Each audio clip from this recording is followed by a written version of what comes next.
இருக்கிறது ஒரு உயிர், அது போக போறது ஒரே தடவை தான். அந்த உயிர் பெண்களின் மானங்காக்க நடக்கிற போராட்டத்துல போனா அதை விட எனக்கு பெருமை எதுவும் இல்ல. என்ன வயிற்றுலயே மார்னிங் சுமந்து வளர்த்தது ஒரு பொண்ணுதான். நான் மட்டும் இல்ல, இந்த நாட்டுல வாழ்ற அத்தனை ஆணும் அப்படிதான் வளர்ந்திருக்காங்க.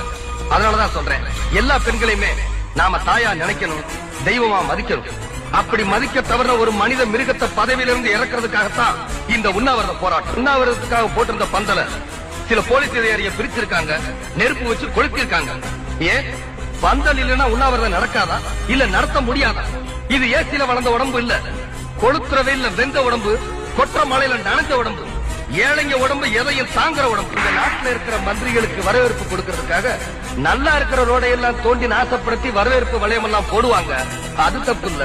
தோண்ட ரோட திருப்பி சரி பண்றதே இல்ல, அது தப்பு இல்ல. ஏன்னா அவங்களுக்கு ரோட்டை கெடுக்கிறதுக்கும் உரிமை இருக்கு, இந்த நாட்டை கெடுக்கிறது